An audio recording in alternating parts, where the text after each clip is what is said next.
ऋषि Dubey ji, USA से। राधे राधे। जी। राधे राधे महाराज जी।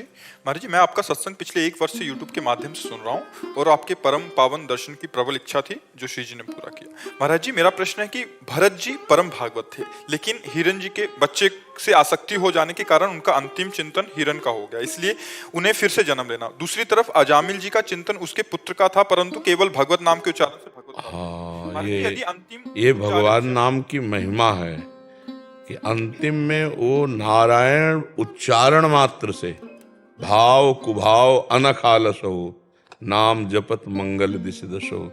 ये भगवान के नाम की महिमा अंतिम समय में है कि आपका चिंतन कुछ भी हो, यदि भगवान का नाम उच्चारण हो गया तो आपको परम गति मिलेगी। भगवान के नाम की महिमा भगवान से भी बढ़ करके है। ये दिखाया, जे ही नारायण बोला ते भी भगवत पार्षद उपस्थित हो गए और यम पास काट दिया, और उनको इतना हिरण से मोह हो गया कि उसमें भागवत में पढ़ के देखना, भगवान की विस्मृति हो गई, पूरा राग पैदा हो गया हिरण से।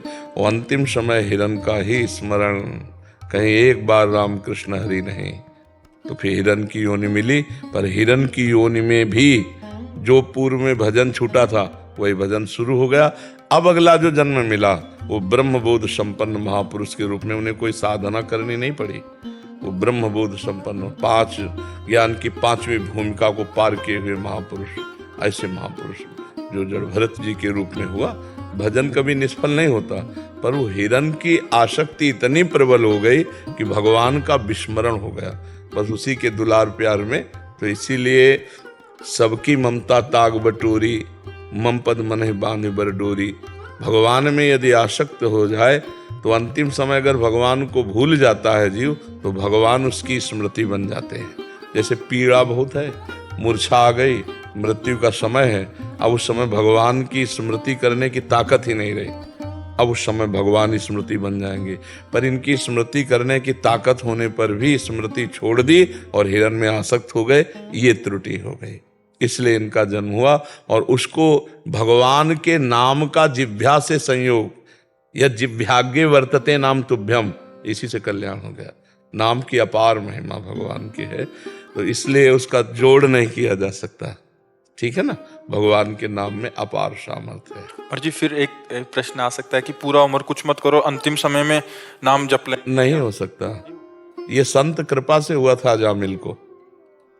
अजामिल को जिस समय संतों की मंडली एक गांव में आई, तो कुछ मन चले उपहास करने वाले गांव में लोग होते हैं, तो संतों ने पूछा कोई पवित्र ब्राह्मण का घर हो तो आज हम सब वहीं भिक्षा पाएं, अपने ठाकुर जी विराजमान करें।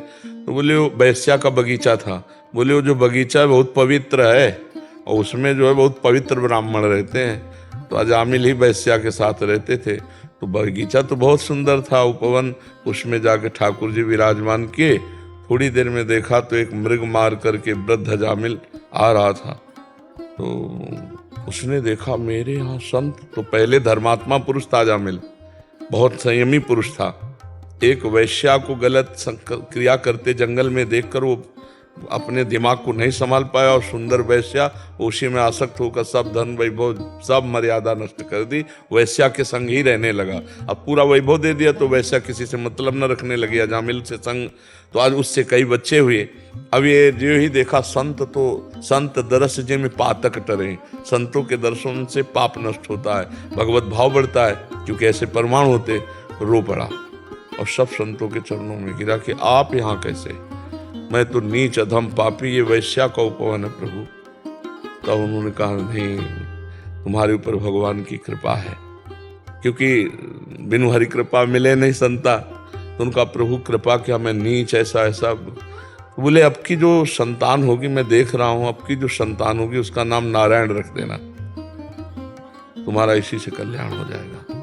और सब संतों ने अपने ठाकुर जी उठाए चल दिए कि अब वहाँ कुछ खा पी तो सकते नहीं थे ना, तो वहाँ से चल दिए। बस संतों ने कहा अब की जो संतान होगी उसका नाम नारायण रखना, इसी से कल्याण हो जाएगा। बस वो अपने उस पुत्र पर मानो मोक्ष पर प्रीति हो गई हो, ऐसा प्रेम करने लगा। तो अंतिम समय अपने उसी पुत्र को पुकारा जो संतों के आशीर्वाद से नारायण हो गया। उसमें सब कोई अंत में जीवन भर पाप करे और अंत में रामकृष्ण हरि बोल दे, असंभव। ये तो संत कृपा थी, संत कृपा से वो बोले पाए नारायण, नहीं तो भगवान नाम नहीं आता जिब्या पे। हाँ, ये पक्की बात समझ लो। इसीलिए जन्म जन्म मुनि यतन कराही, वो अंत राम कही आवत नाही। इसके दो अर्थ है। जन्म जन्म अभ्यास करते, अंत में भगवान का विस्मरण हो जाता है। अंत राम कही आवत नहीं, जबान से राम नहीं निकल पाता। और इसका और भी अर्थ है कि जन्म जन्म जब अभ्यास करते हैं तो अंतिम समय निकलता है राम राम कही फिर आवत नहीं, फिर संसार में उनका जन्म नहीं होता है। तो कठिन है अंतिम समय भगवान का स्मरण, पर जब हम भगवान के शरणागत हैं, भगवान का जीवन भर जैसे बना भजन करते रहे, तो फाइनल में भगवान सहयोग करते हैं। भगवान कहते हैं उसकी स्मृति मैं बन जाता हूँ, अर्थात स्वयं अंदर चलने लगता है। हरि राम कृष्ण जो जीवन में जपा है वो स्वयं चलने लगा। भारी पीड़ा में भी भगवान का स्मरण। जैसे संतों का संग हो जाए, भगवान की शरणागति हो जाए, पक्का कल्याण हो जाएगा। राधा बाबा के चरित्र में पढ़ा कि पूज्य राधा बाबा की कुटिया के सामने जो जगह थी, एक बूढ़ी माई आती थी, सोनी लगा जाती थी। कभी बाबा बात नहीं करते थे। वो 2-4 दिन नहीं आई, सालों सोनी लगाई। सोनी का मतलब समझते हैं ना, झाड़ू। तो बाबा ने पूछा, वो माई नहीं दिखाई दे रही। बोले बाबा सुनते हैं वो बहुत बीमार, मरणासन है, चलो हमको ले चलो। बाबा कहीं नहीं जाते थे, उतनी सेवा का फल। घर गए उसके, तो मरणासन में जैसी पड़ी थी, ऐसे हाथ रखा, कहा माई कुछ दिखाई दे रहा है?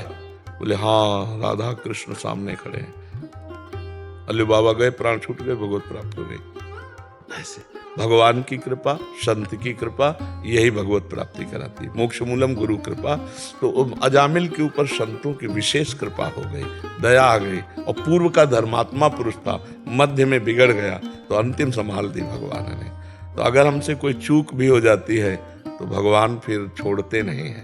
रात न प्रभु चित चूक किए की, करत सुरत सहबार है की। इसलिए ऐसा कोई सोचे कि जीवन भर पाप करें, अंत में राम बोल देंगे, असंभव असंभव, ऐसा नहीं हो सकता जी।